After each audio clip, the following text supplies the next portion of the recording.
आप लोग अपना माइक को म्यूट कर लीजिएगा। आप लोग अपना माइक को म्यूट कर लीजिए। दोस्तों, आज हेलो फेसबुक साहित्य सम्मेलन के अंतर्गत प्रत्येक सप्ताह अलग अलग विधाओं पर कार्यक्रम होने के इस कार्यक्रम में आज हम बाल साहित्य, जो सर्वदा उपेक्षित विधा माना जाता है, तो बाल साहित्य को लेकर हम लोग मंच पर उपस्थित है। हेलो फेसबुक बाल साहित्य सम्मेलन। हमारे मंच पर ढेर सारे साहित्यकार नए पुराने उपस्थित हैं। मैं आपको बतला दूं कि आज हमारे मंच पर जो है हमारे जो मुख्य अतिथि हैं दिनेश पाठक शशि जी हैं। आवाज आ रही है किसी की? कृपया माइक को अपने माइक को म्यूट कर लीजिए। तस्नीम भाई आप आ गए, बहुत अच्छी बात है। अब मैं माइक को म्यूट कर लीजिएगा अभी। नमस्कार। हाँ नमस्कार, माइक को म्यूट कर लीजिए। नहीं ठीक है, अब जो है ठीक है। हाँ, आपका माइक म्यूट नहीं हुआ है तस्नीम भाई। माइक को नीचे टच कीजिएगा, बंद हो जाएगा। तस्नीम भाई अभी आपका माइक खुला हुआ है, उसको बंद कर लीजिए। नीचे, अच्छा, हाँ नीचे नीचे माइक को टच कीजिएगा, बंद हो जाएगा। अभी बंद नहीं हुआ है। तो जैसा कि आपको मालूम है कि आज हमारे मुख्य अतिथि दिनेश पाठक शशि।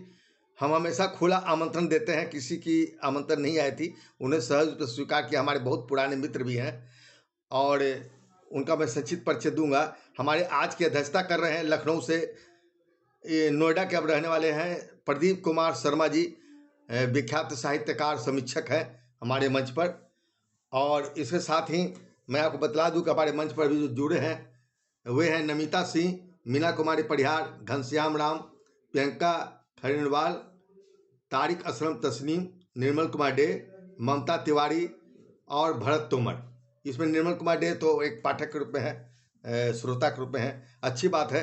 हम सोशल मीडिया में कोई जो नहीं कि हर लोग अपनी रचनाओं का पाठ करें, सुनकर भी हम साहित्य को सीख सकते हैं, पढ़ सकते हैं और आगे बढ़ सकते हैं।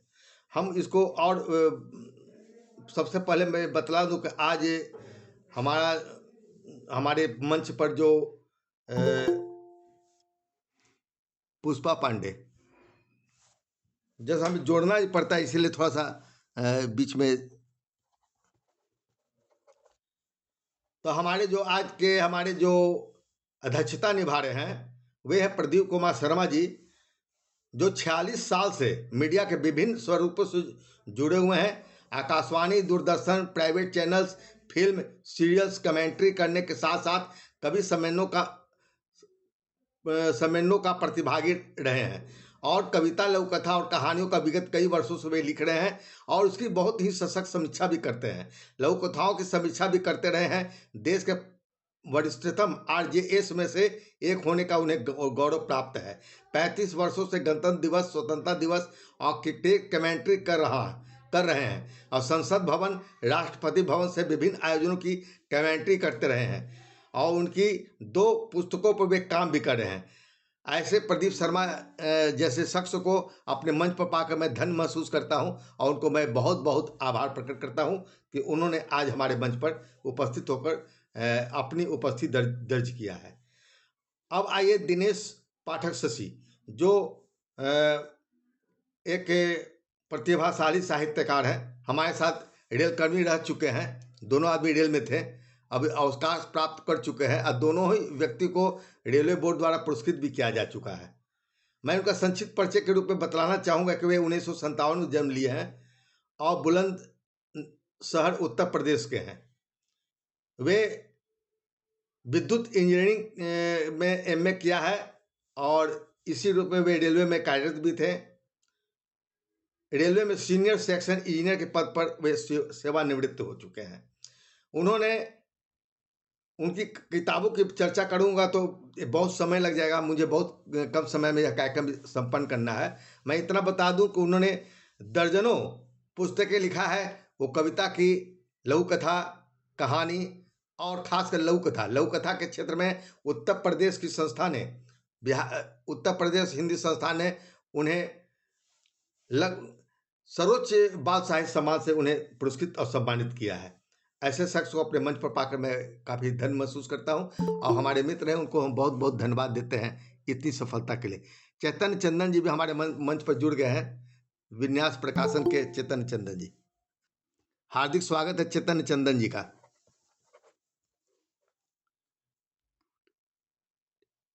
भैया सर, बहुत बहुत धन्यवाद चेतन चंदन जी। तो ये मेरे आज के अतिथियों का ये मतलब कि एक छोटा सा परिचय हम आपके सामने प्रस्तुत किए थे, और मैं बतला दूं इस संदर्भ में आगे उनकी रचनाओं को भी हमने पढ़ा था। आगे तो जैसा होगा, जैसे वो रचनाओं का पाठ करें, प्रथम सत्र में हम उनका एक पाठ सुनेंगे, यानी उनकी एक बाल कहानी और 2 बाल कविताएं, और उसकी फिर समीक्षा करेंगे हमारे अध्यक्ष महोदय। दिनेश पाठक शशि बहुमुखी प्रतिभा के धनी साहित्यकार हैं। उन्होंने कविता, कहानी, लघु कथा के साथ साथ बाल साहित्य की विविध रचनाओं का सार्थक सृजन किया है। यही कारण है कि अनेक बाल कहानियां और बाल कविताओं की कई पुस्तकें उनकी प्रकाशित होकर हमारे सामने आई है। इतना ही नहीं, बल्कि उन्हें बाल साहित्य के लिए उत्तर प्रदेश का सर्वोच्च पुरस्कार प्राप्त हुआ है, जैसा कि मैंने आपको बतलाया। दिनेश पाठक शशि की बाल कहानियां बाल सुलभ मन को बहुत ही सहजता के साथ लुभाती है। उसी प्रकार उनकी बाल कविताओं में जीवन और प्रकृति के कई प्रेरक बातों का समावेश किया गया है, जो बाल कविताओं के लिए अनिवार्य होता है। पुस्तकों की हड़ताल बाल कथा में भी वे बच्चों को लिखने, पढ़ने और परीक्षा के मजबूती के साथ तैयारी करने की प्रेरणा देते हैं। और वे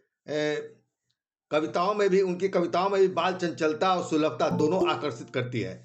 उनकी बाल साहित्य सृजन को देखते हुए हम कह सकते हैं कि बाल साहित्य के अनुपम साहित्यकार हैं दिनेश पाठक शशि।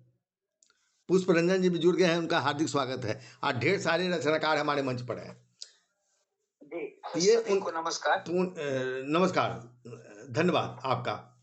और दोस्तों, अवसर बाल साहित्य सप्ताह के अंतर्गत इस पटर पर आई हुई नए पुराने रचनाकारों की अधिकांश बाल कविताएं और बाल कहानी पसंद आती रही है तमाम लोगों को। हमारे अधिकांश पाठकों को यह हमारे लिए प्रसन्नता की बात है, क्योंकि आज बाल साहित्य सर्वाधिक उपेक्षित विधा महसूस कर रहे हैं लोग। लेकिन कई अच्छे रचनाकार, यहाँ तक कि नए रचनाकार भी बाल साहित्य की बेहतरीन रचना प्रस्तुत करने में इस बार सफल रहे हैं, क्योंकि हमारा उद्देश्य है अवसर साहित्य यात्रा के माध्यम से बाल साहित्य सृजन को प्रोत्साहित करना। इसमें ऐसे लेखक भी सामने आए हैं जो बाल साहित्य सृजन करते ही नहीं थे, और उन्होंने बाल साहित्य सृजन करना आरंभ किया और बेहतर लिख रहे हैं। दोनों रचनाकारों और पाठकों के बीच बाल साहित्य के प्रति उत्साह देखकर हमारा उद्देश्य सफल दिख रहा है। मीना शर्मा,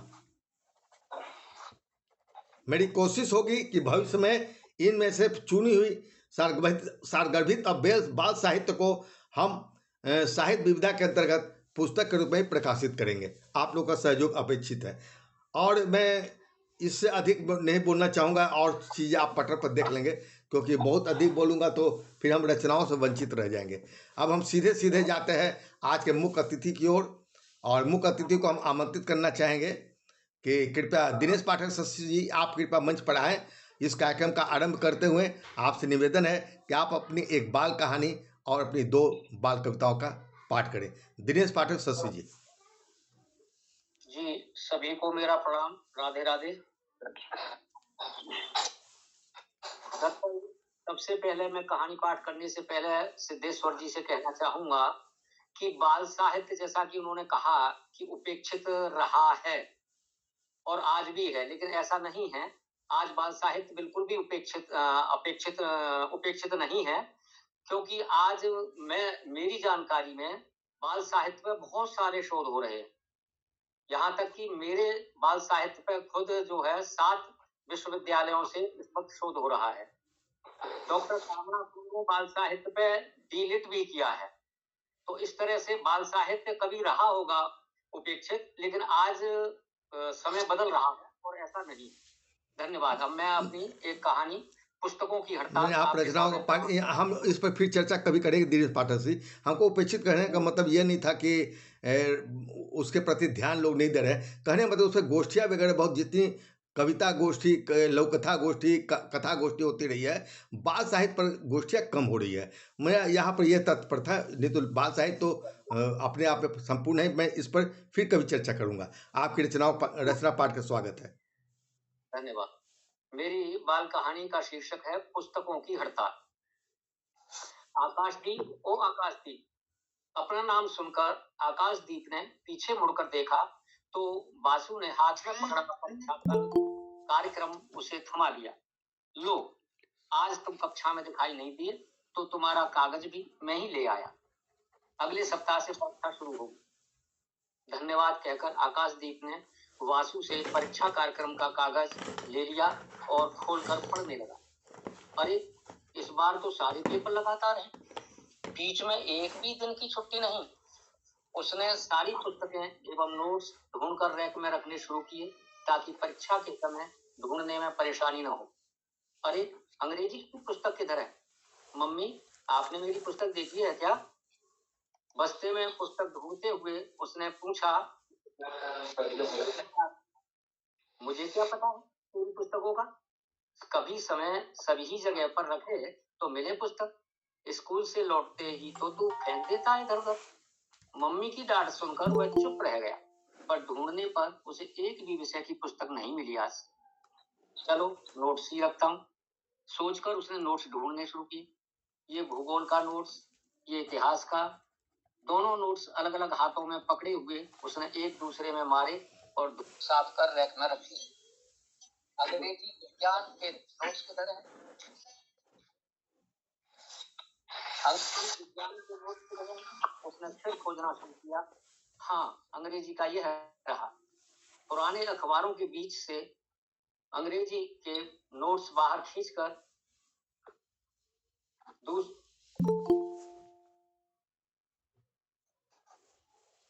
पुराने अखबारों के बीच से अंग्रेजी के नोट्स बाहर खींचकर उसने दूसरे हाथ से थपथपाकर धूल झाड़ दी।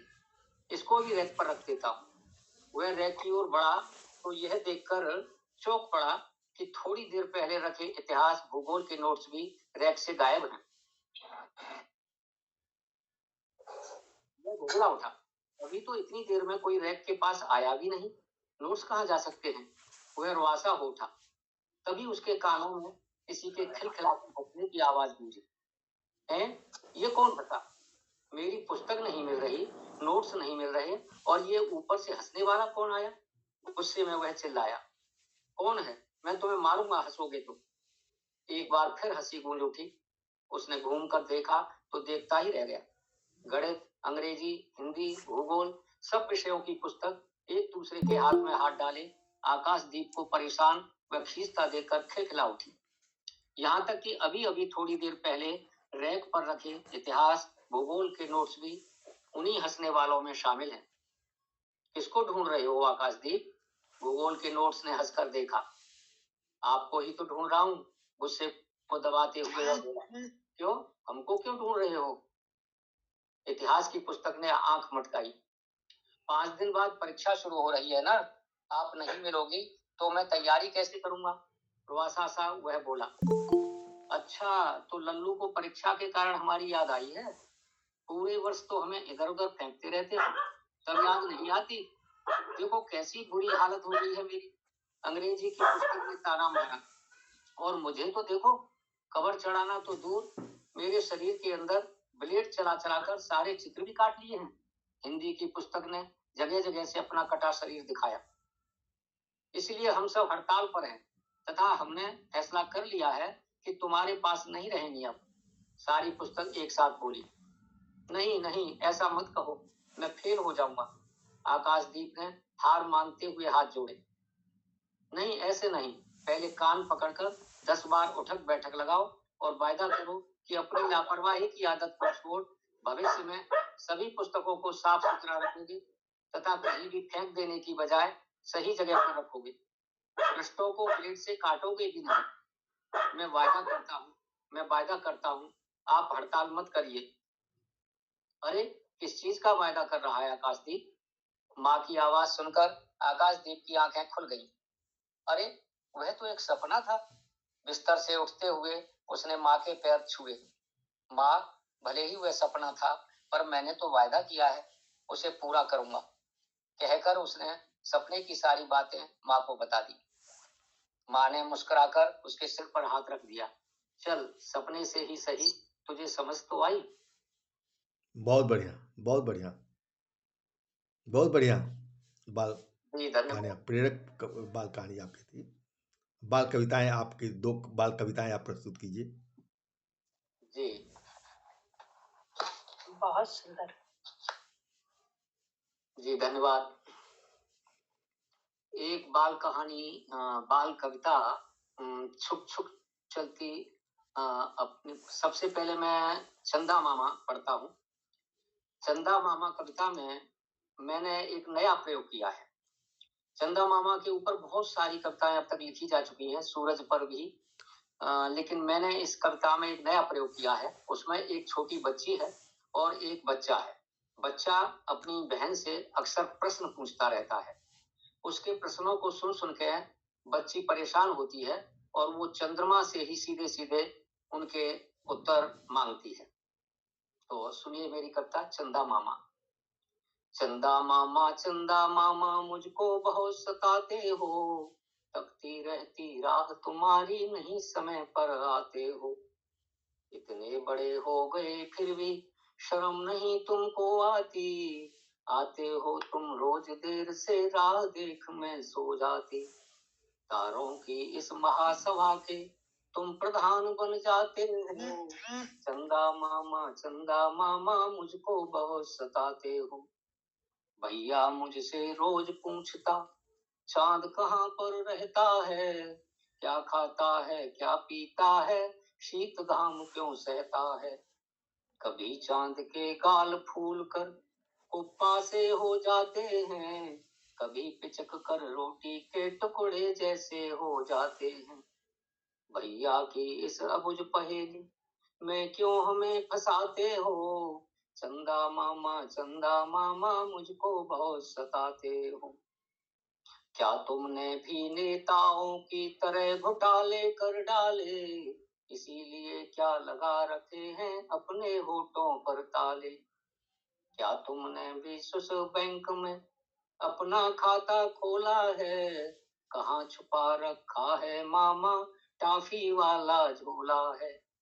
छुपे छुपे क्यों घूम रहे हो, छुपे छुपे क्यों घूम रहे हो, क्यों इतना घबराते हो। चंदा मामा मुझको बहुत सताते हो। अब चंद्रमा उस बच्ची के प्रश्नों का उत्तर देता है। नहीं किया घोटाला मैंने, नहीं कहीं खाता खोला, दूर हो गया हूँ मैं तुमसे जब से मनुज मुझ पर डोला। मुझको जब से मानव ने कंकड़ पत्थर का बतलाया, बच्चों मैंने उस दिन से ही नहीं अभी तक कुछ खाया। तुमको मैं अच्छा लगता हूँ, मुझको भी तुम भाते हो। चंदा मामा मुझको बहुत सताते हो। धन्यवाद। बहुत बढ़िया दिनेश पाठक शशि जी।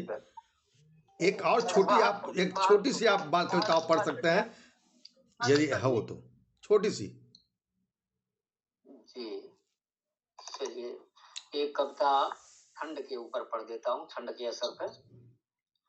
आज नहीं आए सूरज जी, लगता ठंडी मान गए, कोहरे की चादर को ओढ़े छुपकर लंबी तान गए। बुरा हुआ अब हाल ठंड से, सभी ठिठुर कर कांप रहे, रहे किटकिटा दांत सभी के, जैसे माला जाप रहे। नहीं छूटी आज रजाई, सोते रहो यही मन करता, दादू की झिड़की सुन लेकिन बच्चों का मन डरता। बहुत हो चुका सूरज दादा, मत हमको तरसाओ, ओढ़ रजाई बैठे कब तक, अब तो बाहर आओ। धन्यवाद। बहुत बढ़िया, बहुत अच्छी रचना आपने यहाँ पाठ किया। बहुत बहुत धन्यवाद हम आपको देते हैं। और आपने आज के अवसर साहित्य जो बाल साहित्य का जो सम्मेलन चल रहा है उसका आरंभ आपने बहुत बढ़िया ढंग से किया है। बहुत बहुत धन्यवाद आपका। अब मैं सीधे जाता हूँ और आज के अध्यक्ष हमारे जो हैं मंच पर आसीन है प्रदीप कुमार शर्मा जी, उनसे निवेदन करूंगा कि संक्षिप्त में अध्यक्ष टिप्पणी देने का कष्ट करें। जी धन्यवाद। और डॉक्टर दिनेश पाठक शशि, आपकी मैंने कई रचनाएं पढ़ी हैं और आज भी जिन रचनाओं का आपने पठन किया है, निसंदेह बहुत ही अच्छी रचनाएं हैं। पुस्तकों की हड़ताल, इसमें आपने एक लापरवाह बच्चे का जो चित्रण किया है उसमें रोचकता भी बनी रही, और अंत में जो एक पंक्ति आती है कि उसकी आंख खुल गई, वो दोनों अर्थों में है। एक तो नींद पूरी हो गई और फिर उसे इस बात का एहसास भी हो गया कि वो पढ़ाई ना करके कितना गलत कर रहा था। तो हम कहते हैं कि जब भी जागे तभी सवेरा, तो उसका एक बहुत अच्छा संदेश बच्चों तक पहुंचता है उस कथा से। साधुवाद, बहुत सुंदर रचना। फिर आपने चंदा मामा पर जो एक बाल कविता सुनाई, मैं उसके बारे में दो पंक्ति कहने से पहले बताना चाहूंगा। एक फिल्म आई थी लाजवंती, बलराज साहनी, नरगिस। उसमें एक ऐसा बाल गीत है जो हिंदी फिल्मों का सर्वश्रेष्ठ गीतों में से एक गीत कहा जा सकता है। चंदा मामा मेरे द्वार आना, आप कभी सुनिएगा उसको। उसमें बच्चे चंदा मामा से कुछ ऐसी ही बात करते हैं और फिर चंदा मामा भी उनको बताते हैं कि मैं नीचे क्यों नहीं आता हूँ। बहुत खूबसूरती से आपने उन बातों को रखा है। लेकिन इसमें जो आपने एक बच्चे की जिज्ञासा, उसका चित्रण किया है और बच्चों का एक भावनात्मक जुड़ाव भी है चंदा मामा से, वो भी आपने बताया। साथ ही साथ आपने चंदा मामा के बहाने घोटालों पर, काला धन आदि पर कटाक्ष किया है और चंदा मामा की तरफ से क्या जवाब आया वो भी बहुत मायने रखता है। बहुत खूबसूरत आपकी ये रचना। और बाद में जो आपने सुनाई ठंड का असर, सर्दी से परेशान बच्चे या बड़े भी क्या कह सकते हैं सिवाय इसके कि हे सूर्य देव, अब तो निकल जाओ, हमें इस ठंड से छुटकारा दिलवाओ। आपने कितने सहज शब्दों में, कुछ ही पंक्तियों में ये बात बड़े प्रभावशाली ढंग से रखी है। बहुत बहुत धन्यवाद। बहुत अच्छी धन्यवाद। रचना है। बहुत बहुत धन्यवाद आपको इतनी बढ़िया अध्यक्ष टिप्पणी देने के लिए। बहुत कम लोग होते हैं जो कि इतनी बढ़िया टिप्पणी दे सकते हैं। आपने संक्षिप्त विस्तार से तो बहुत कुछ बोला जा सकता है, लेकिन प्रदीप कुमार शर्मा जी की यही खासियत है कि वो चाहे तो घंटों बोल सकते हैं। और लेकिन वो चूंकि हमारा कार्यक्रम 1 घंटा का हम मान के चल रहे हैं, तो इस कार्यक्रम में फिर भी उन्होंने संपूर्ण रूप से संक्षिप्त में उन्होंने जो दिनेश पाठक शशि की रचनाओं पर उन्होंने जो अपनी प्रस्तुत किया, उसके लिए हम उनको बहुत बहुत धन्यवाद देते हैं। और अब मैं चाहूँगा कि हमारे अध्यक्ष प्रदीप कुमार शर्मा जी तो ऐसे बहुत सारी बड़ी बड़ी रचनाएं लिखते हैं, मैं चाहूँगा एक बाल रचना यदि वो यहाँ प्रस्तुत कर सके तो उसके बारे में प्रतिक्रिया हमारे दिनेश पाठक शशि जी देंगे। मैंने एक आज ही छोटी सी कविता लिखी है, बाल कविता, एक प्रयास किया है, स्वागत उसे आपके सामने रखता हूँ। ये रेलगाड़ी पर बहुत कविताएं लिखी जाती हैं। बच्चे रेलगाड़ी बना के चलते हैं, हम भी बचपन में चलते थे, तो उसी पर मैंने लिखा है। ट्रेन सजी बच्चों की न्यारी, बच्चों की है मेहनत सारी, बने हुए हैं डिब्बे बच्चे और बने बच्चे ही सवारी।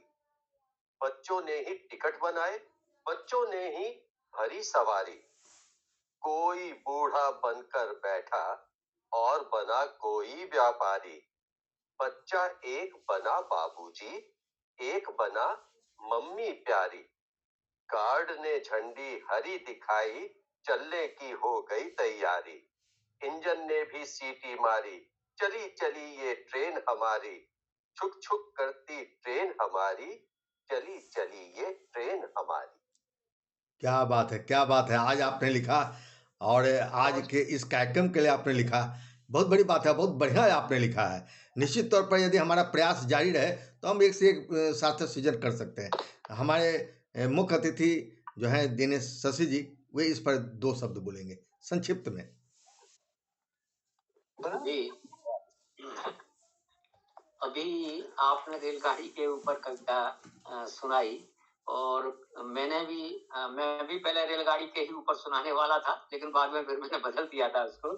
दरअसल आपने जो इसमें लिया, इसकी एक विशेषता ये रही कि इसमें आपने ये कह के कि उसमें मम्मी भी बैठी, पापा भी बैठे, व्यापारी भी बैठा, ये भी बैठा, ये सिद्ध किया कि रेलगाड़ी ही एक ऐसी है जिसमें कि बहुतायत रूप से, मतलब सभी वर्ग के प्राणी सहज रूप में यात्रा कर पाते हैं। और उनके लिए सभी तरह के उसमें डिब्बे होते हैं। जनरल डिब्बा भी होता है, एसी डिब्बा भी होता है, स्लीपर डिब्बा भी होता है। तो आपने अपनी कविता में सारा सारांश इस बात का समेट लिया कि रेलगाड़ी ही एक ऐसी सवारी है जिसमें कि सभी वर्ग के व्यक्तियों के लिए बहुत ही सुविधाजनक रूप से सब कुछ जो है उसमें सवारी कर सकते हैं। और बच्चे तो अक्सर, पहले हम भी जब छोटे थे तो एक दूसरे के पीछे पकड़ के और वो रेलगाड़ी बनाया करते थे, और उसी तरह एक गार्ड बन जाता था, एक इंजन बन जाता था। तो आपने बहुत ही सुंदर कविता सुनाई। साधुवाद, धन्यवाद, प्रणाम। धन्यवाद। बहुत बढ़िया दिनेश पाठक शास्त्री जी, आपने भी संक्षिप्त में उनकी कविता पर बहुत ही, सिद्धेश्वर जी आपकी आवाज नहीं आ रही। सिद्धेश्वर जी। हाँ, मैं कह रहा था कि बहुत ही, हाँ माइक ऑफ था, बहुत ही बेहतरीन ढंग से आपने उनकी कविता की समीक्षा किया। निश्चित तौर पर आज सबसे बड़ी बात है कि उन्होंने आज लिखा इस कार्यक्रम के लिए, और बेहतर लिखा। उनकी इस बेहतर सीजन के लिए हमको बहुत बहुत धन्यवाद देते हैं। और मैं चाहूँगा कि वे इसी तरह बाल साहित्य सीजन करते रहें, और निश्चित तौर पर वे और भी बेहतरीन यहाँ हमारे सामने सीजन पहुँचाते रहेंगे। हम वादा करते हैं कि प्रत्येक एक महीने के बीच में हम बाल साहित्य पर गोष्ठी आयोजित करेंगे। हमने उपेक्षा इसलिए बात किया था कि आप खुद जानते होंगे शशि जी कि बाल साहित्य को लेकर बहुत कम गोष्ठियाँ हो रही है, लेकिन बहुत कम गोष्ठियाँ आ रही है। इसको विस्तार चाहिए कि जिस तरह कवि गोष्ठी, लोक कथा गोष्ठी की बाढ़ आ गई है, उसी तरह बाल साहित्य की भी हर महीना या हर सप्ताह या 2 महीने पर गोष्ठियाँ होनी चाहिए। चलिए, हम इस कार्यक्रम को जारी रखेंगे और लोग भी जारी रखेंगे। अब हम कार्यक्रम का दूसरा सत्र आरंभ करते हैं। हम चाहेंगे चूँकि अधिक से अधिक लोग शामिल हो जाए, और 1 घंटा के अंदर जितने लोग आ जाते हैं, बाकी जो लोग रहेंगे उनको फिर हम अगले कार्यक्रम में जरूर शामिल करेंगे।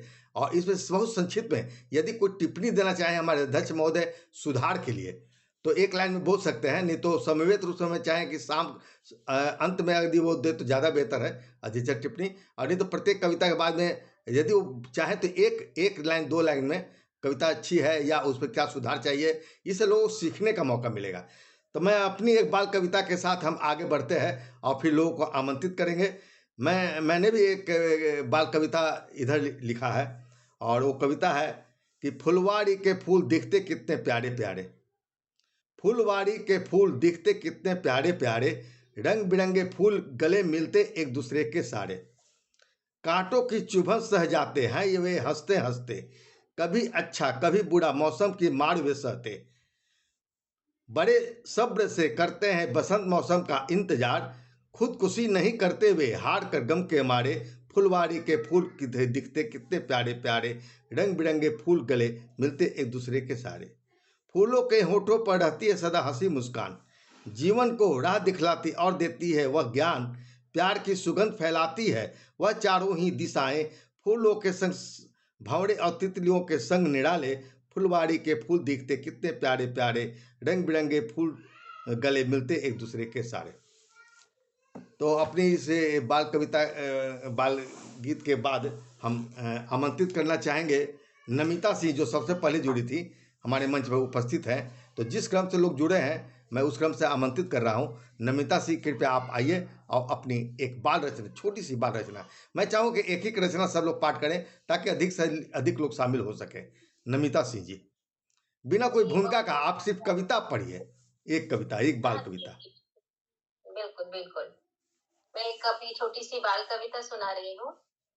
आओ बच्चों पेड़ लगाएं, आओ बच्चों पेड़ लगाएं, धरा को हम मिलकर बचाएं, आम केला जामुन अमरूद नीम पीपल इमली शहतूत, भांति भांति के पेड़ लगाएं, धरा को हम सुंदर बनाएं, फल फूल हमें मिलते जिनसे औषधि भी हम पाते इनसे, फल फूल हमें मिलते जिनसे औषधि भी हम पाते इनसे, पंछियों को आसरा मिलता राहगीर को छाया मिलता, चहुं ओर हरियाली फैलाएं पेड़ लगाकर बारिश बुलाएं, चहुं ओर हरियाली फैलाएं पेड़ लगाकर बारिश बुलाएं, हवा को ये शुद्ध रखते हैं, हवा को ये शुद्ध रखते हैं, ऑक्सीजन हमें ये देते हैं, प्रदूषण को भी करते दूर, सांस ले पाते हम भरपूर, पर्यावरण को शुद्ध बनाएं, आओ बच्चों पेड़ लगाएं, आओ बच्चों पेड़ लगाएं। क्या बात है, क्या बात है, बहुत सुंदर, बहुत सुंदर। मैं चाहूँगा कि एक एक मिनट में अध्यक्ष टिप्पणी भी देते जाए तो शायद अध्यक्ष महोदय को भार कम हो जाएगा अंत में बोलने का। तो मैं चाहूँगा कि अध्यक्ष महोदय एक लाइन 2 लाइन में अपनी संक्षिप्त अध्यक्ष टिप्पणी देते जाए। नमिता जी, आपने एक ज्वलंत समस्या की और बहुत अच्छा इशारा किया है। प्रदूषण हम सभी जानते हैं, बड़े जानते हुए भी वो शायद काम नहीं कर पा रहे जिनकी अपेक्षा हम बच्चों से करते हैं। लेकिन ये अच्छी बात है कि बच्चों को हम इसके लिए प्रोत्साहित कर रहे हैं। आपने महत्व बताया पेड़ों का, कि उससे किस तरह से हमें फल भी मिलते हैं, ताजी हवा भी मिलती है, और साथ ही साथ वर्षा, जो हमारे जीवन के लिए आवश्यक है। बहुत सुंदर रचना आपकी, थोड़े शब्दों में बड़ा संदेश। धन्यवाद। बहुत धन्यवाद। धन्यवाद। बस इसी तरह आप टिप्पणी देते जाइएगा, हौसला भी बढ़ेगा हमारे रचनाकारों का, और यह जरूरी भी होता है। कहीं निर्देश देना हो तो आप उसे एक दिशा निर्देश भी दे सकते हैं। हम आमंत्रित करना चाहें, मीना कुमारी परिहार भी आज पहले जुड़ी थी, यदि मंच पर हो तो कृपया आप आइए और अपनी एक छोटी सी सीधे सीधे बाल कविता प्रस्तुत कीजिए।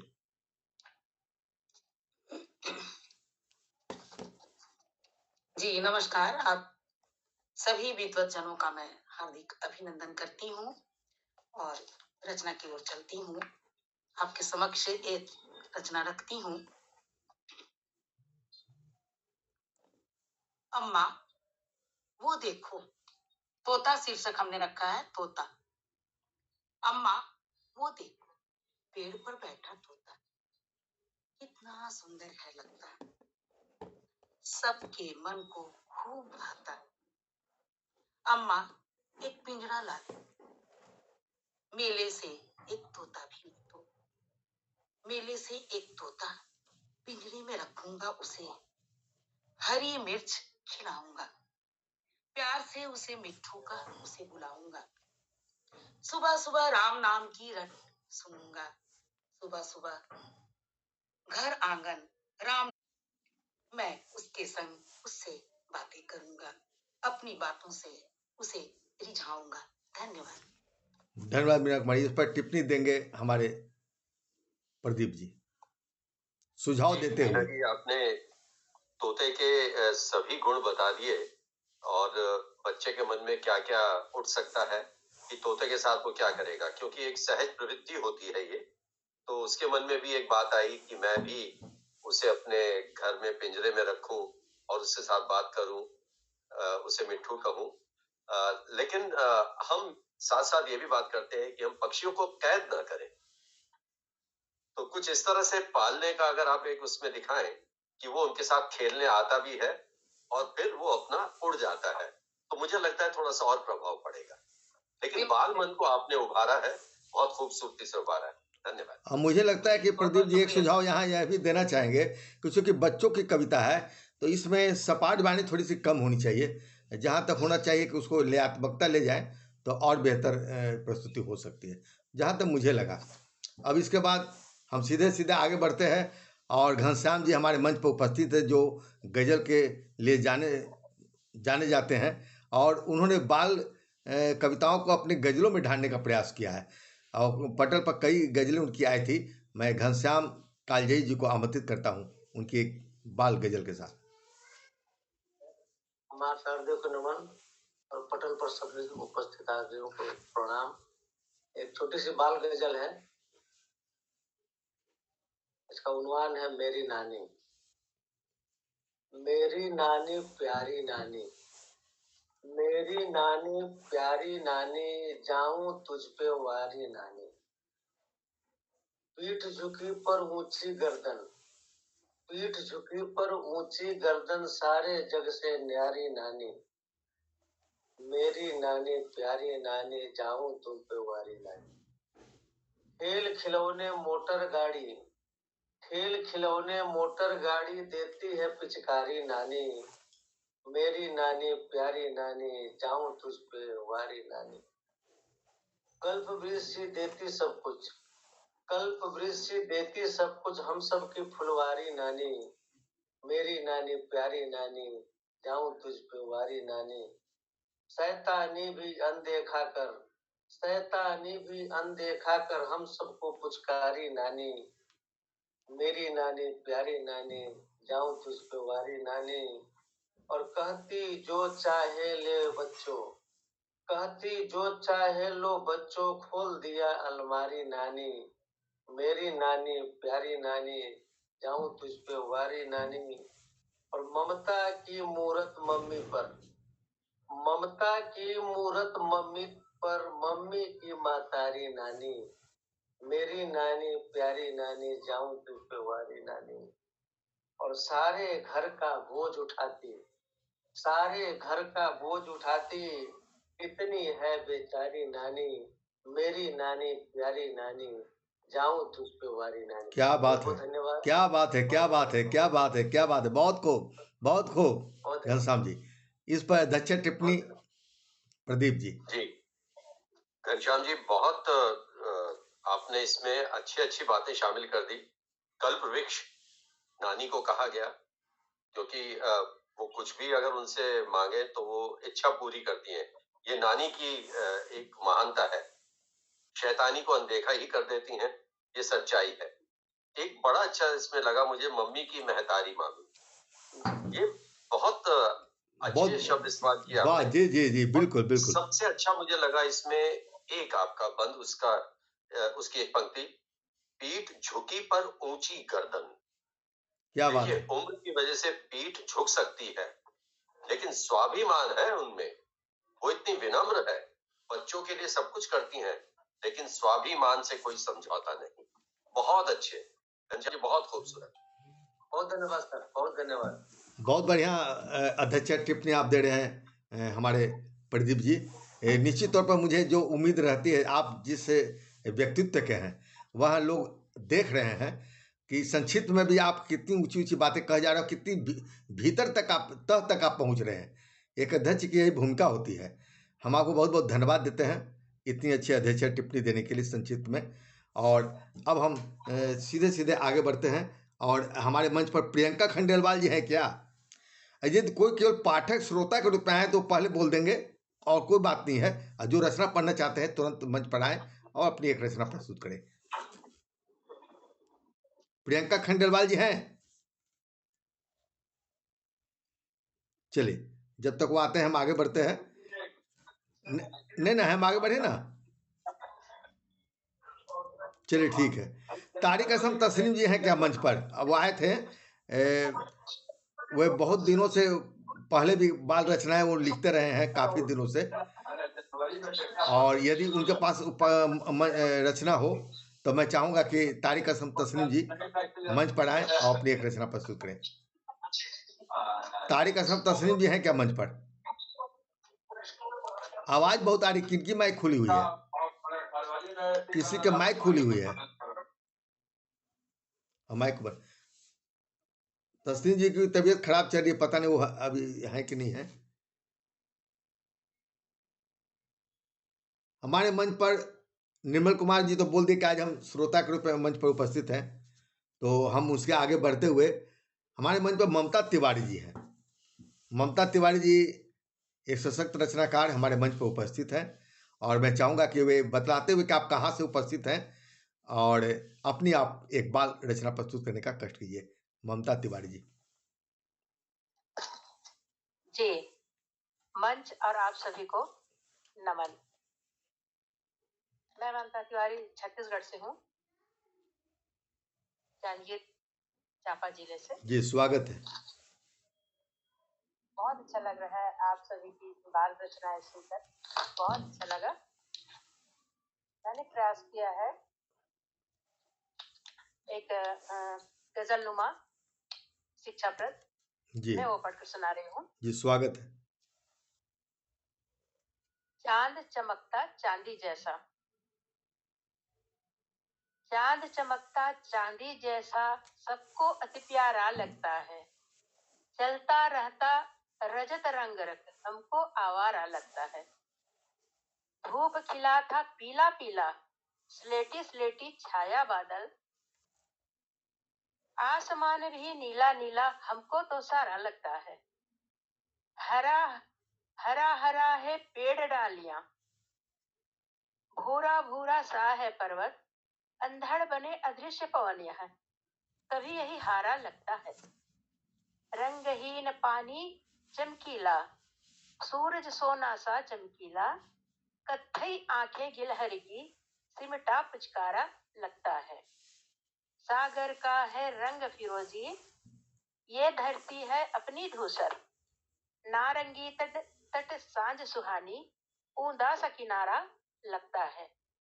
रंग बिरंगी तितली होती, सतरंगी होता इंद्रधनुष, फूल अनेक रंग का होता, चंपई नजारा लगता है।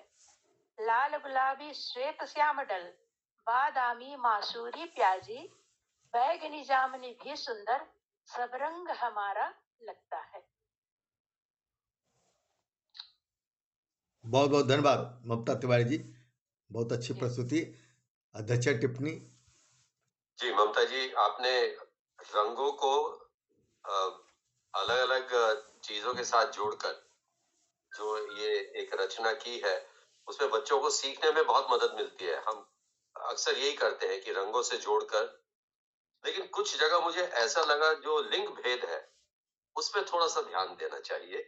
धूप खिला था पीला पीला, धूप खिलती है, तो ऐसे ही मतलब हरा हरा डालिया नहीं होगा, डालियां भी हरी हरी होती हैं।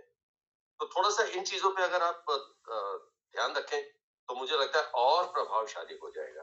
लेकिन कुल मिला के रचना बहुत अच्छी है और इसमें बहुत कुछ है।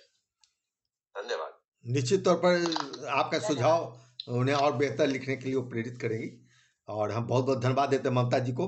और आपकी रचना तो वैसे अच्छी है ही, उसे एक बार संशोधन खाई व्याकरण संबंधित कर ले तो और बेहतर होगा। हमारे मंच पर मैं नाम बोलता तो मैं कई ऐसे रचनाकार हैं जो लघु कथा कहानी लिखते रहे हैं और वो उपस्थित भी हैं। पता नहीं वे बाल रचना पढ़ेंगे कि नहीं पढ़ेंगे, लेकिन मैं नाम पढ़ देता हूँ जिस क्रम से मिला है। यदि वो चाहें तो बाल रचना प्रस्तुत कर सकते हैं तुरंत आकर। हम इसके बाद भारत तोमर जी हैं क्या? भरत तोमर, पुष्पा पांडे,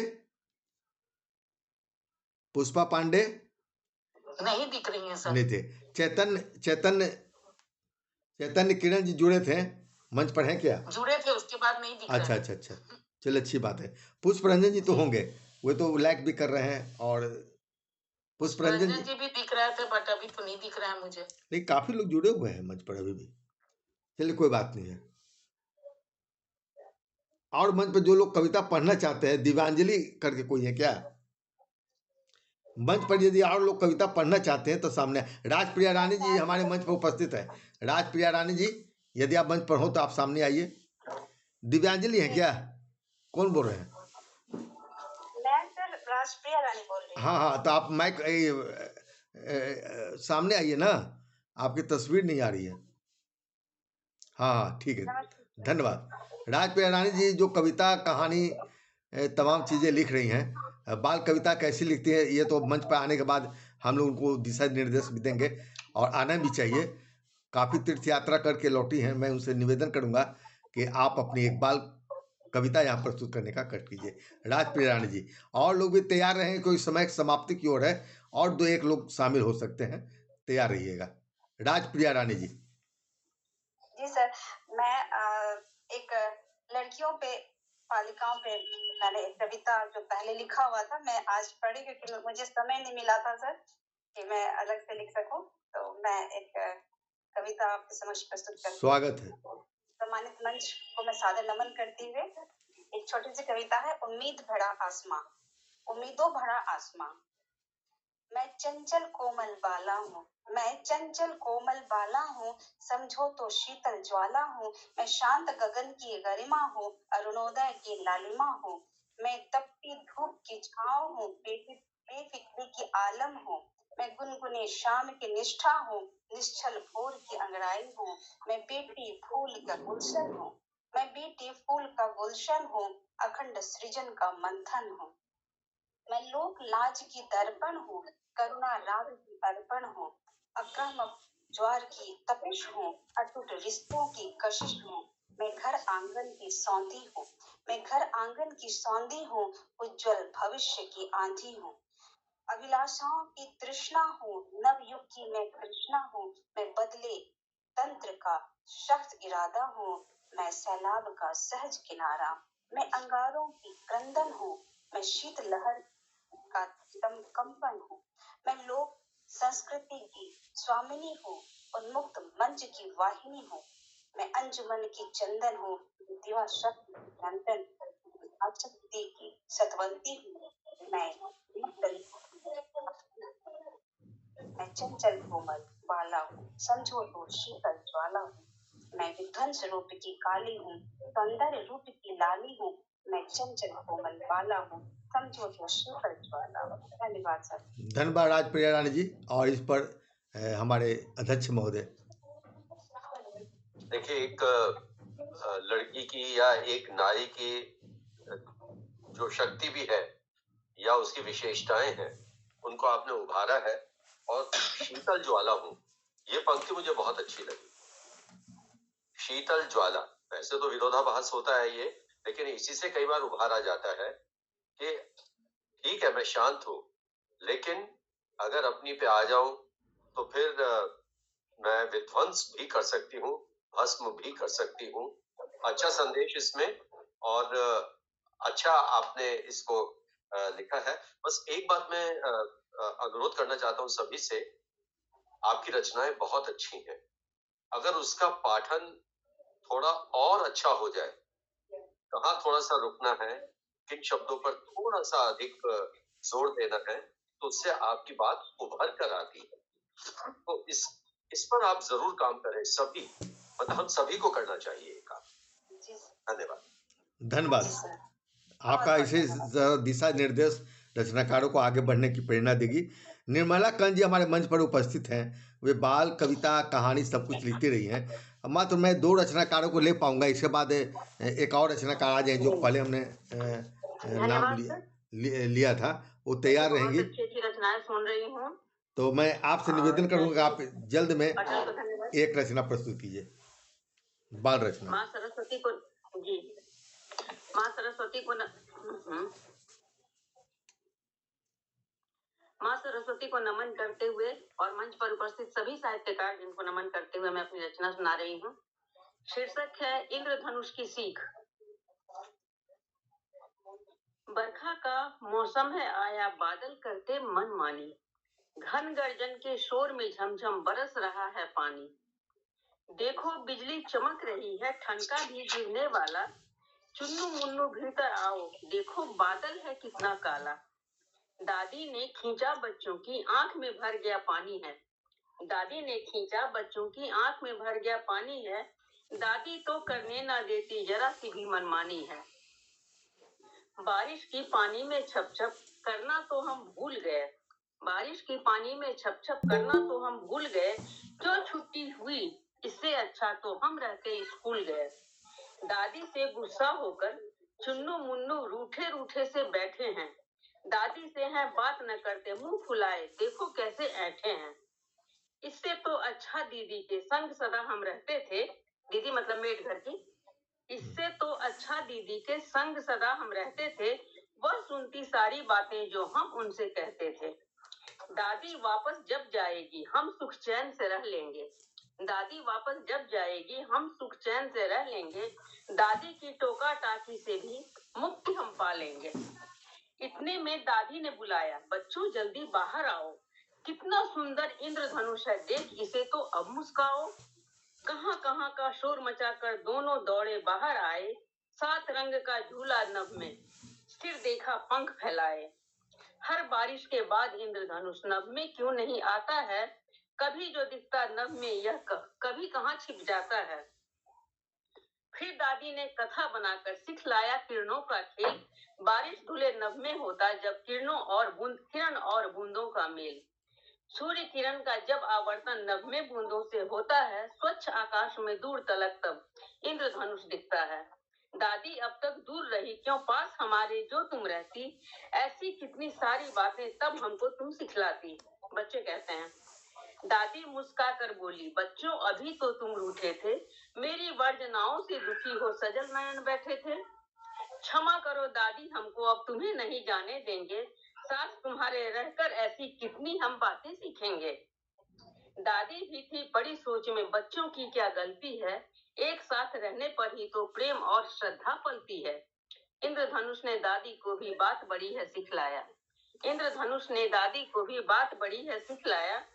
संस्कार के पहले देना है ममता के आंचल का साया। संस्कार के पहले देना है ममता के आंचल का साया। कविता बहुत बहुत धन्यवाद निर्मला करण जी। लेकिन बीच से काट नहीं सकते। हाँ प्रदीप जी। जी निर्मला जी, आपने जो बाद में लिखा है उसमें सिखलाया और जो आपने एक तुकांत का प्रयास किया है जी, फिर वही वो लिंग भेद का एक जी मैं पच्चीस में मुझे भी बात समझना बड़ी है सिखलाया। जी, दूसरा जो आपने कहा कि आपकी रचना बड़ी हो गई, इसमें शुरू की कुछ पंक्तियां ऐसी हैं जो मुझे लगा अनावश्यक है, ये मेरा मानना है, क्योंकि आप इंद्रधनुष पर आ रही थी जी, तो वो मेड के साथ ये वो उसकी जरूरत नहीं है। आप ये दिखा सकती हैं कि आज स्कूल की छुट्टी हो गई बारिश की वजह से और फिर इंद्रधनुष पे, क्योंकि घर की जो गतिविधियां हैं मुझे ऐसा लगता है कि हो सकता है। दूसरा, कभी कभी क्या होता है जब हम अपनी रचना को पढ़ते हैं तो हमें खुद पता लग जाता है कि पंक्तियों में कुछ छोटी पड़ रही है, कुछ अनावश्यक बड़ी हो रही है, कहाँ लय टूट रही है, कहाँ प्रवाह टूट रहा है। तो जब हम उस रचना को पढ़ते हैं वैसे ही पढ़कर देखें जैसा कि पढ़ना है तो बहुत सी बातें हमारे सामने आ जाएंगी और हम उसे और तराश कर बेहतर कर पाएंगे। धन्यवाद। बहुत बहुत धन्यवाद आपका। अब मात्र 2 रचनाकार को हम शामिल कर पाएंगे क्योंकि कार्यक्रम हमारा समापन की ओर है। उषा जी हैं क्या मंच पर दिख रही हैं? उषा जी, उषा जी नहीं है तो मीना जी पढ़ेंगे क्या? एक रचनाकार और हाँ मीना जी, आप अपना पूरा नाम बतलाइए, अपना माइक खोलिए। हाँ खुल गया। मैं मीना शर्मा भोपाल से हूँ। अच्छा मीना शर्मा, बाल कविताएं लिखती हूँ। जी स्वागत है आपका। आप सभी को नमस्कार करती हूँ और एक बहुत छोटी सी कविता पढ़ती हूँ। रंग बिरंगी चिड़िया, रंग बिरंगी आई चिड़िया, सबके मन को भाई चिड़िया, कुदक रही है डाल डाल पर, फूल देख मुस्काई चिड़िया, रंग बिरंगी आई चिड़िया, सांप दिखा जब एक डाल पर, खूब खूब चिल्लाई चिड़िया, जब भी कोई लगे पकड़ने, देती राम दुहाई चिड़िया, रंग बिरंगी आई चिड़िया, आफत जब चूजों पर देखी, झपट बाज पर आई चिड़िया, जब से कौवे ने काटा है, देती नहीं दिखाई चिड़िया, रंग बिरंगी आई चिड़िया, सबके मन को भाई चिड़िया। धन्यवाद। बहुत बहुत धन्यवाद आपका। डॉक्टर अनुज प्रभा जी मंच पर है क्या? हाँ तो आप मंच पर तैयारी, आपको धन्यवाद ज्ञापन देना। आप बाल रचना पढ़ना चाहेंगे क्या? जी नहीं सर। हाँ तो ठीक है, आप हमारे कार्यक्रम के प्रभारी रहे हैं डॉक्टर अनुज प्रभा जी और ऋचा वर्मा जी। तो हमारे अनुज प्रभा जी उपस्थित हैं, अध्यक्ष उद्बोधन के बाद वे धन्यवाद ज्ञापन देंगे। हमको नहीं लगता कि और कोई रचनाकार बचे होंगे। एक उषा जी तो नजर आ रही हैं लेकिन पता नहीं वो उपस्थित नहीं हो पा रही है। उषा जी, आप हमारी आवाज जा रही है आप तक? उषा जी बराबर पड़ती, चले सामने नहीं आ पा रही हैं उषा जी, नहीं खोल पा रही है क्या, या नेट उनका लगता है डिस्टर्ब है। चलिए कोई बात नहीं, अब समय भी हमारा हो चुका है, कार्यक्रम समापन की ओर है, 9 बज गया है। इसलिए मैं चाहूंगा कि अब अंत में संपूर्ण रूप से अध्यक्ष टिप्पणी। मेरा माइक ऑन नहीं हो रहा था। अच्छा, और पता नहीं मेरे नेटवर्क में प्रॉब्लम आ रही है, अगली बार मैं जरूर पढ़ूंगी। ठीक है, बहुत बहुत धन्यवाद आपका। मैं उषा मथुरा। आपकी तो आवाज आ रही है, आप ऐसी पढ़ दीजिए। बार बार नेटवर्क प्रॉब्लम कर रहा है। अच्छा अभी आपकी आवाज आ रही है, आप पढ़ दीजिए, पढ़ना है तो इसी तरह पढ़ दीजिए, सामने आने की जरूरत नहीं है।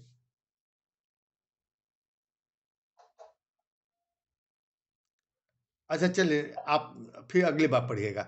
अब मैं अध्यक्ष टिप्पणी अंत में संपूर्ण रूप से पूरे कार्यक्रम को लेकर बहुत संक्षिप्त में हमारे प्रदीप जी देंगे। प्रदीप कुमार शर्मा जी, जो हमारे मंच पर आज इतनी बढ़िया, देखिए त्वरित समीक्षा देना इतना आसान काम नहीं है, बहुत मुश्किल काम, मैं स्वयं नहीं दे सकता। लेकिन सभी को मेरा नमन। सिद्धेश्वर जी, मेरा भी नेटवर्क सही नहीं आ रहा है। चलिए कोई बात नहीं, तो अगली मैं अगली बार आपसे सुनेंगे। अब हम कार्यक्रम समापन की ओर ले जा रहे हैं, अध्यक्ष टिप्पणी की ओर। जी तो दीपांजलि ठीक है अगली बार आप पढ़िएगा, ठीक है? जी ठीक है, धन्यवाद आपका। आप पढ़ना हाँ, चाह रहे थे क्या आप, दीपांजलि जी? आपका नेटवर्क साथ नहीं दे रहा, इसलिए अगली बार पढ़िएगा। हाँ, अध्यक्ष महोदय, आपको मैं आमंत्रित सिद्धेश्वर जी, करना। मैं सिर्फ 1 या 2 मिनट आपके लूंगा, लेकिन उससे पहले मैं मीना जी के जो चिड़िया की कविता है जी उस पे जरूर मैं एक पंक्ति कहना चाहूंगा कि बहुत अच्छी है, क्योंकि चिड़ियाओं से भी बच्चे बहुत आकर्षित होते हैं और किस तरह उनकी जान पर बनी रहती है, कभी बाज कभी कौवे। तो अच्छे ढंग से आपने कुछ छोटी सी कविता में उसको उभार दिया है। और अब हेलो फेसबुक बाल साहित्य सम्मेलन, बाल साहित्य सप्ताह, जो अवसर साहित्य यात्रा का ही एक हम कहेंगे अंश है। मुझे बहुत खुशी है कि सिद्धेश्वर जी ने आज मुझे इसमें शामिल किया, और प्रभारी ऋचा वर्मा जी, डॉक्टर अनुज प्रभात और सिद्धेश्वर जी तो संयोजक हैं ही, साथ ही साथ मुख्य अतिथि हमारे जो वरिष्ठ साहित्यकार हैं डॉक्टर दिनेश पाठक शशि, और आप सभी जो साथी हैं यहाँ। मैं आपको सिर्फ ये कहना चाहता हूँ कि आज मैं अध्यक्ष की भूमिका निभा रहा हूँ, कल आप हो। और एक बात मैं आपसे कहना चाहता हूँ कि समीक्षा, संचालन, धन्यवाद प्रस्ताव, अध्यक्षता आदि से जुड़िए, ये सीखने का बहुत अच्छा अवसर मिलता है हमें। एक और बात, वर्तनी लयात्मकता या तुकांत जब होता है एक प्रवाह, इसका ध्यान रखना बहुत आवश्यक है। वर्तनी तो हमारे लिए सबसे अधिक आवश्यक है। हम किस तरह से अपनी बात को कहते हैं, किन शब्दों का चयन करते हैं, ये उस पर निर्भर करता है कि हम कितना अधिक पढ़ते हैं, दूसरों को सुनते हैं, सोचते हैं, अपने आसपास की घटनाओं पर ध्यान देते हैं। जितना आप पढ़ेंगे, दूसरा साहित्य पढ़ेंगे, आपको उतने ही अच्छे लिखने के अवसर मिलते हैं, आपको बहुत अच्छे विचार मिलते हैं, प्लॉट मिलते हैं। और बाल गीत और फिल्में जो बच्चों पर बन रही हैं, इनकी बहुत कमी है। अगर आप अच्छा लिखेंगे तो क्या पता आपकी ही रचनाओं पर कुछ फिल्म बन जाए, या हो सकता है कि आपके गीत को किसी फिल्म में शामिल कर लिया जाए। अगर मैं गलत नहीं हूं तो आज के जो हमारे मुख्य अतिथि हैं डॉक्टर दिनेश पाठक शशि, शायद इनकी एक कविता, एक रचना पर शॉर्ट फिल्म भी बनी है। तो ये बहुत बड़ी बात है। मैं एक बात और कहना चाहूंगा कि देखिए, आपका जो मूल ढांचा होता है रचना का और मूल आधार जो होता है, वो बहुत आवश्यक है। आप उसके इर्द गिर्द किस तरह से एक इमारत को गढ़ते हैं, बनाते हैं, लेकिन एक सबसे जरूरी शर्त है, नींव मजबूत होनी चाहिए। यानी जो आपका प्लॉट है, अगर वो बहुत अच्छा है तो आप उस पर बहुत अच्छी रचना लिख सकते हैं। बस मैं आज इतना ही कहना चाहूंगा। बहुत बहुत धन्यवाद। बहुत बहुत धन्यवाद प्रदीप जी। हमें खुशी है कि आज हम समय पर अपना कार्यक्रम समाप्त कर रहे हैं। 2-3 रचनाकार जो बच गए हैं उनसे हम क्षमा चाहते हुए कि अगली बार हम उन्हें जरूर शामिल करेंगे। हम धन्यवाद ज्ञापन के लिए अपने संस्था के प्रभारी डॉक्टर अनुज प्रभा जी को आमंत्रित करते हैं। आज के कार्यक्रम का संयोजन हमारे सिद्धेश्वर सर ने किया। इस विषय पर पूर्व में कुछ बैठक हुई थी, जिसमें बातें उभर के आई थी कि ये चाह रहे थे कि अब मैं आगे न बढ़ूं, लेकिन उन सबों ने निर्णय लिया जो नहीं, आगे इसको बढ़ाया जाए और बढ़ाने से सबों की जो है एक मानसिक और लोग माइक को म्यूट कर लीजिए, इनकी आवाज साफ है। अपने माइक और लोग म्यूट कर लीजिए।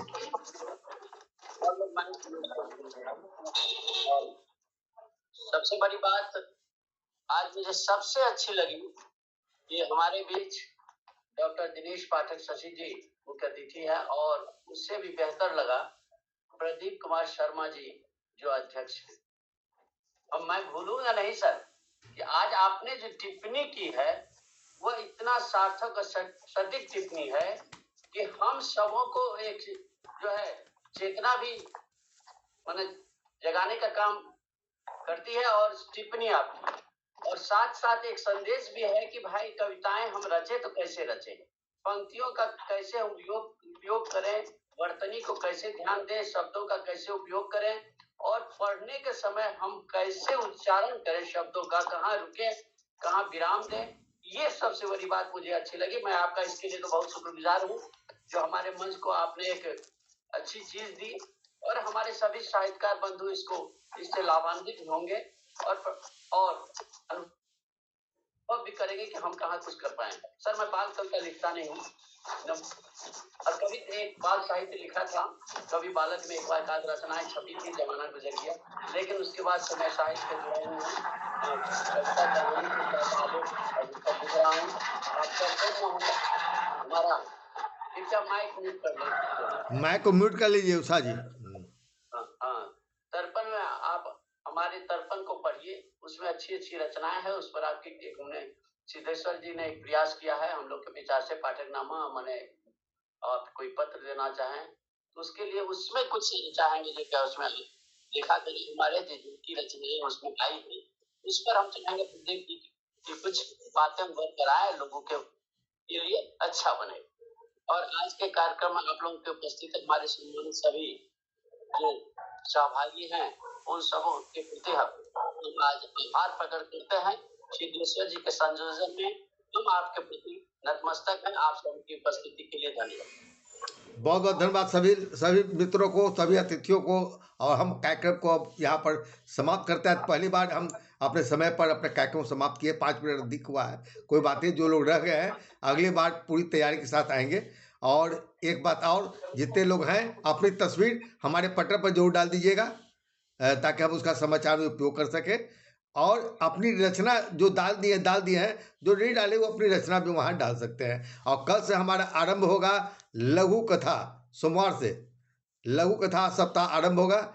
उसमें आप लोगों में जो भी, जैसा कि अभी हमारे प्रदीप जी ने कहा कि सीखना चाहिए अध्यक्षता निभाने के लिए, मुख्य अतिथि के रूप में आने के लिए और भी कुछ के लिए, तो जो लोग आना चाहेंगे उनका स्वागत है। और हम आप सबको इसी से विदा करते कि अगले रविवार को हम लघु कथा सम्मेलन के साथ उपस्थित रहेंगे। बहुत बहुत धन्यवाद आपका। नमस्कार, शुभ रात्रि। बहुत ही बेहतरीन प्रदीप सरकार जो उन्होंने अपनी टिप्पणी दी, मैं बता नहीं सकती हूँ कि मुझे कितना अच्छा लगा। बेहतरीन बहुत बढ़िया, धन्यवाद। बहुत सुंदर आपने टिप्पणी की और बहुत कुछ सीखने को भी मिला कि जब हम लोग बाल साहित्य, बाल रचना कर रहे हैं तो उसमें हम लोगों को क्या क्या और ऐड करना चाहिए। तो ये बहुत बड़ी बात है। बहुत बहुत सुंदर समीक्षा और आपकी टिप्पणी, हार्दिक आभार। नमस्कार। बहुत बढ़िया गोष्ठी। मैं थोड़ी देर से आई सिद्धेश्वर जी, लेकिन सभी को मैं सागर वंदन करती हूँ। नहीं अनीता जी, आप थोड़ा विलम्ब से आई हैं। अब मैं आपको बता दूं कब नियम हम लोग का हो गया है कि सबसे आइए समय पर और आप भी शामिल रहिए, अच्छा लगेगा जी। धन्यवाद, नमस्कार। और अगले गोष्ठी में जरूर शामिल होने की जरूर। ठीक है, नमस्कार, शुभ रात्रि।